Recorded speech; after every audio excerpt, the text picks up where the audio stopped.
Привет всем! И сегодня я хочу поделиться с вами своей историей, которая тесно переплетается с фильмом «Чертов монтаж» Курта Кобейна. Недавно я пересмотрел этот фильм, и после этого фильма мне показалось, что меня тоже испачкали грязью. Дело в том, что когда я его смотрел первый раз в 2015 году, я тогда ничего не понял. Я думал, ну типа Курт круто, употребляет наркотики, культ, легенда и так далее. Но после просмотра в этот раз он мне показался очень грязным. И он был грязным не метафорически, а буквально. И это не та грязь, которую хочется смыть, а та, которая остается внутри. Я реально ловил себя на мысли, кто вообще разрешил публиковать такие откровенные кадры. Дело в том, что Курта в этом фильме выставили в таком свете. Да, он был зависим, но он также был и кумир миллионов. На нем выросло не одно поколение. На работе я слушаю радио Максимум, Чак и Шуманский, привет, вы лучшие, you are the best. И там часто очень крутят Нирвану. И я спрашиваю у молодого поколения, вы знаете, кто это? И те отвечают, это must have. Также одноклассница недавно сказала мне о том, что ее 13-летняя дочь тоже увлекалась раньше Нирваной. И после просмотра этого фильма кажется, что тебя тоже измазали грязью. Но фильм при этом очень трогательный. Нам показывают всю историю Курта, всю его боль, начиная с самого детства. И тут я, пожалуй, начну рассказывать свою историю детства. Когда мне было 14-15 лет, я тяжело заболел. Я сидел на преднизолоне, и меня раздуло как шарик. И это было такое время, когда ты начинаешь интересоваться противоположным полом. Но я вот нашел фотографию, показать вам, какой я был в тот период. Ну, больше нету фотографий, где-то, может быть, они и есть в другом городе. Вот, и доступ был к этому полу мне закрыт. Но и у меня промелькают сразу фразы Курта Кобейна из этого фильма. Когда я смотрел, у меня сразу всплыла своя история. Когда Курт говорит о том, что ему никто не давал, и он загонялся по этому поводу очень сильно. Сейчас я вставлю момент, послушайте. Я был недоразвитым, несозревшим мелким чувачком, которому никогда никто не давал. Надо мной насмехались. Ой, бедный пацанчик. Это доставало еще больше, потому что мне тоже хотелось. Ну а меня в школе тогда не узнавали ни друзья, ни учителя. И я тоже загонялся по этому поводу. Я закрылся. Я, просто погряз в себе, не знал, что мне делать дальше. Я стал учиться. Дело в том, что я заболел в октябре. Вышел я в школу в марте. Я очень сильно отупел тогда. Программу там пробовал как-то нагонять. Меня чудом не оставили тогда на второй год. И все это время я лежал в больнице. То есть, когда врачи уже были бессильны, они меня выписали. Сказали, все, мы ничем не можем помочь. Иди домой, дома там лечись как-то. И я тогда подумал, что жизнь для меня просто кончена. Если вы захотите послушать об этом подробней, пишите в комментариях, я соберусь с мыслями и поведаю вам что-нибудь интересное из этого. Но я расскажу дальше, как я погрузился в ту тьму, в которой находился Курт. Все это время, всю свою жизнь, можно сказать, он в этом состоянии находился. Начну сначала. Дело в том, что я носил маску все это время. И когда она начинала слетать, обратно ее уже было не одеть. И внутри начала образовываться дыра, пустота. Ты не знаешь, как тебе дальше жить, не знаешь, как тебе дальше действовать. То есть маску носить ты не можешь и не знаешь себя нового. И от этого становится очень страшно, и ты теряешься в этом мире. Погрузился я в эту темноту не сразу. Это начало происходить постепенно. Сначала я перестал общаться со своими друзьями. Тоже начал закрываться. Начал думать, что со мной происходит, анализировать, ничего понять не мог. Я менялся прям на глазах очень сильно. Я был раздражительный, нервный. Расскажу теперь сам момент, когда я погрузился в эту тьму. Как-то вечером сижу я за компом, заканчиваю монтаж своего клипа, остается его только выложить на YouTube. И чувствую внутри, я просаживаюсь, прям как в фильме «Астрал», погружаюсь во тьму, пустота внутри. И я прям на глазах начинаю тускнуть, проседать, прям жестко проседаю, прям тухну. Не могу понять, что со мной, что мне делать. Тогда я встаю, иду в магаз, набираю бухла, сколько могу унести, прихожу домой, начинаю накидываться. Но это была моей ошибкой, мне становится еще хуже. Я открываю Инстаграм, начинаю там писать девушкам, но в ответ тишина, там в ответ ничего не происходит. Я в таком состоянии, мысли начинают поглощать меня о том, что надо выпилиться, срочно надо. Я начал думать о том, как и где это сделать. То есть это вообще было невыносимо, это просто жесть. Просто врагу такого не пожелаешь. Тогда я кое-как с горем пополам в неменяемом состоянии лег спать. На утро проснулся, мне вроде было бы легче, но все равно ощущение это присутствовало. Пришлось извиняться за свою писанину ночную. Было очень стыдно мне тогда. И лучше так, не делать. Вот что я могу сказать по этому поводу. В общем, состояние мое в раз просто просело жестко. Я не знал, что делать дальше. Я не знал, как выбраться из этого состояния. Пока находился в этом состоянии, я начал думать, как мне выбраться из этого. Я сделал следующее. Я открыл видеоредактор, начал накладывать на видео свои чувства. То есть свою боль всю, то, что я чувствовал, через что проходил. И начал просто постить в Инстаграм. Да, у меня там ни подписчиков, ни лайков, ничего не было. Но я решил, что я буду это делать, пока мне не станет хуже. Это будет мой дневник моих чувств. Не знаю, сколько времени мне понадобится на это. Думал обратиться к психологу, в интернете какие-то начал видосики посматривать по этому поводу, что нужно делать, да. И Карл Юнг, кто в теме, тот знает, как он себя разрушал, как он специально погружался в эту тьму, как он себя на молекулы там буквально разрушал, потом собирался, выходил оттуда нормально, и после этого он уже мог лечить своих пациентов. Доходило даже до того, что он со своими родственниками уже практически не общался, но он был на грани.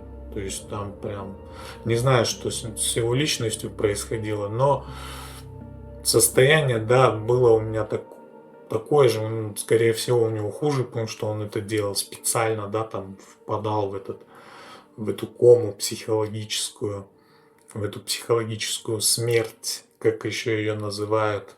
Также и про Курта расскажу, что он тоже с этой болью жил с самого детства, глушил ее, там сначала начал употреблять марихуану, потом тяжелые наркотики, и постоянно он в этом депрессивном состоянии находился, даже не пытался выбраться оттуда. И опять же скажу на своем личном опыте, я тоже находился в таком полудепрессивном состоянии, когда был студентом, да, я любил там одну девушку, но там тоже был доступ закрыт, и я писать начал стихи, там слова, всякие фразы, просто из меня они лились, и в принципе меня это устраивало. Но скажу о том, что рано или поздно в таком творчестве тоже наступает кризис, и когда ты в таком состоянии уже не можешь сочинять. То есть, да, это было прикольно в молодости, то есть тут с одной стороны и однокурсники, и друзья есть, то есть ты на эмоциональных качелях как бы ездишь, и ты нормально себя чувствуешь.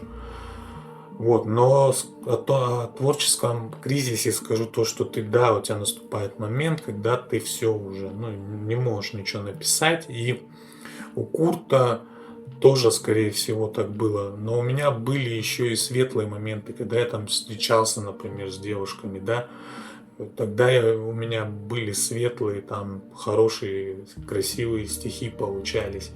Но Курт, он не выходил из этого состояния никогда. И говорю, опять же, повторюсь, что он и не хотел этого. И в один момент он накидывается в Риме таблетками, когда его откачивали. Это был его второй раз уже, когда он пытался покончить с собой. Тогда я считаю, что во всем виновата Кортни. Она его оставила в таком состоянии. Я не помню, как там точно было. То ли они по телефону поссорились, то ли она из дома ушла, но не суть. Она вообще должна была, наверное, с ним быть в этот момент, потому что она все-таки его жена и должна была понимать, в каком состоянии находился и на что способен вообще.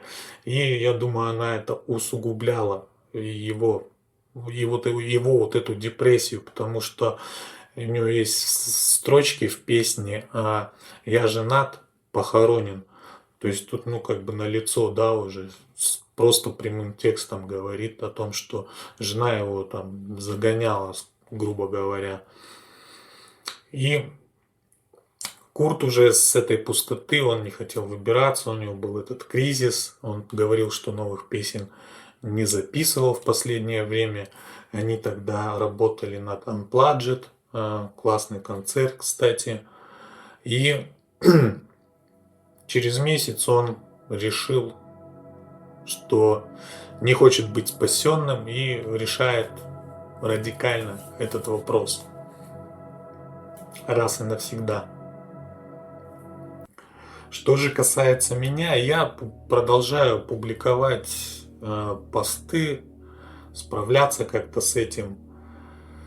Помаленьку там общаюсь с очень малым количеством людей, но все равно у меня эффекта никакого особо не происходит. Я все равно вхожу в эти просадки.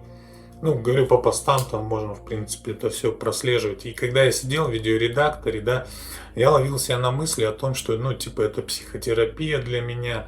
Я пока, говорю, психологам не обращаюсь. Если мое состояние будет усугубляться, тогда я уже обращусь, ну, просто, ну, типа, не сразу. Дело в том, что у меня у самого медицинское образование, и поэтому я знаю, что я делаю и что со мной происходит. И что со мной начало происходить. Это, в принципе, и кризис среднего возраста, и травмы детства, и маски, да, которая она слетела, и уже ты ее как бы обратно не можешь одеть. И я не хотел тогда публиковать свои какие-то фотографии из Турции, там, Таиланда, еще откуда-то там, где веселый, то есть это не соответствовало моим чувствам. Я хотел быть самим собой, я должен был встретиться с этим самим собой и пройти через это, и отпустить это раз и навсегда, чтобы это уже меня никогда не преследовало. А если бы я продолжал эту маску пытаться ее одеть, которую уже вот так руками, да, надо держать, пытаться постить фотографии, заглушать эту боль свою. И мне кажется, что это вот скрытое, оно как ком бы росло. И со временем бы просто как шарик лопнул, и я тогда не знаю, что со мной было бы. А тут я помаленьку мне становилось лучше. Лучше становилось в моменте, когда я это выкладывал, проживал. То есть у меня немножечко вот там жизни вот такие, да, у меня немножко там раз шкала заполнялась, типа там отхилился, да, аптечку заюзал. И в один момент происходит, что там ставит девушка одна знакомая мне лайк. Я тут же ей начинаю писать, и долго не думал, начал издалека, там как дела, какие фильмы, какие сериалы, разговорились. Ну, думаю, сейчас напишу о своей проблеме и до свидания, добрый вечер. Думаю, ну что мне терять там, одним больше, одним меньше, ну буду дальше там искать, да, с кем пообщаться, скажем так. И получая фидбэк, совершенно неожиданно для меня это было, это круто было. Я себя сразу почувствовал намного лучше. Начинаю рассказывать о проблеме, получаю эффект, и у меня что-то щелкает, и я думаю, ну вот это то, что мне нужно. То, что мне нужно, куда мне, в каком направлении двигаться.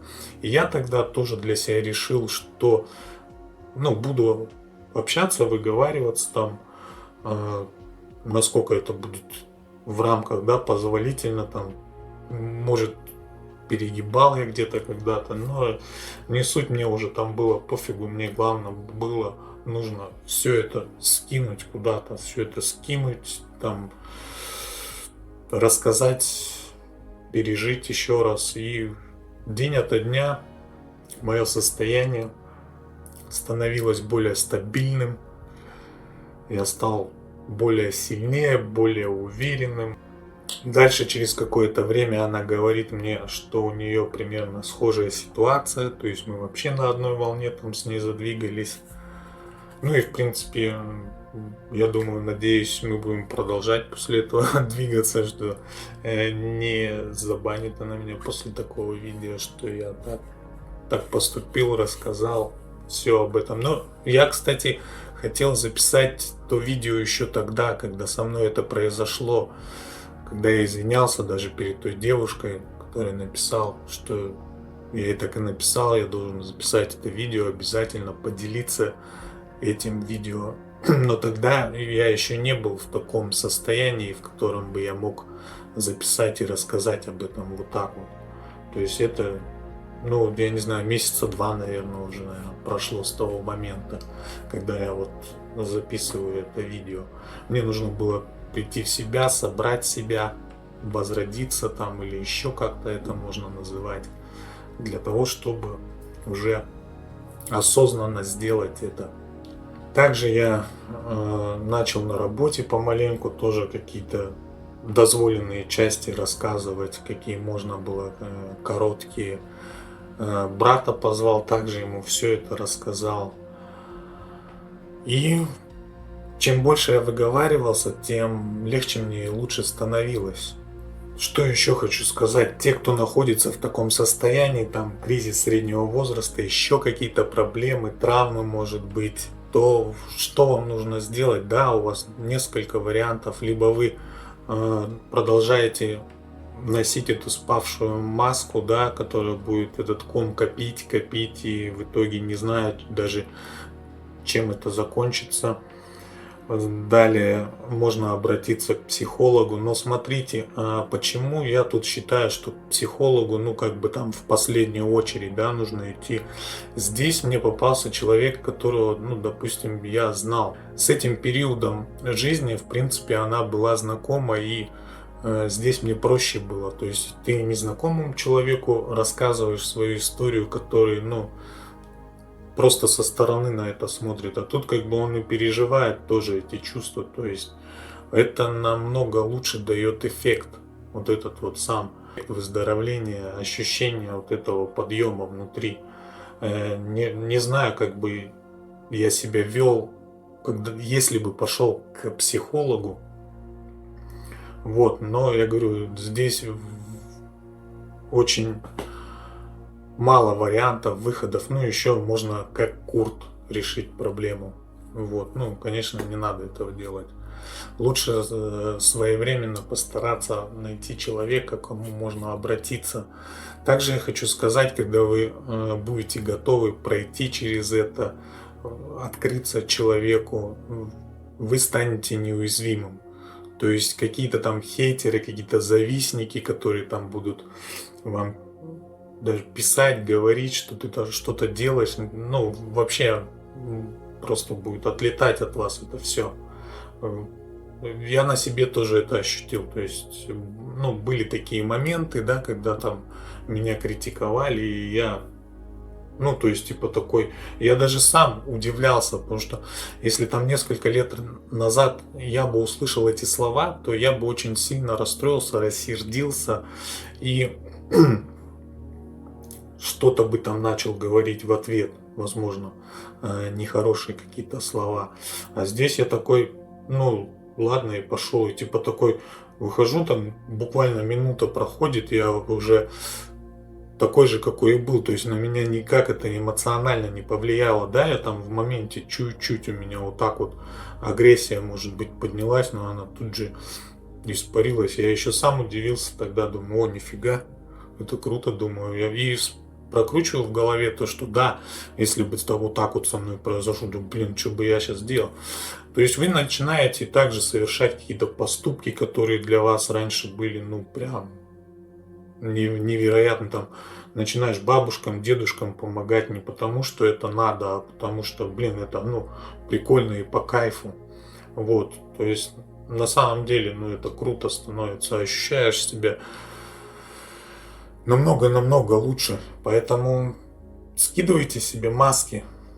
Чем раньше, тем лучше. Будьте собой, такими, какими вы есть. Не надо там постить там лживые эти всякие улыбки. Будьте счастливы, будьте в тонусе. Такая вот получилась история. Пишите в комментариях, что вы думаете по этому поводу. Я сам еще раз обдумаю все. Может, еще что-то у меня найдется, что рассказать вам. До новых встреч, увидимся. Через месяц по возвращении из Рима Курт Кобейн покончил жизнь самоубийством. Ему было 27 лет.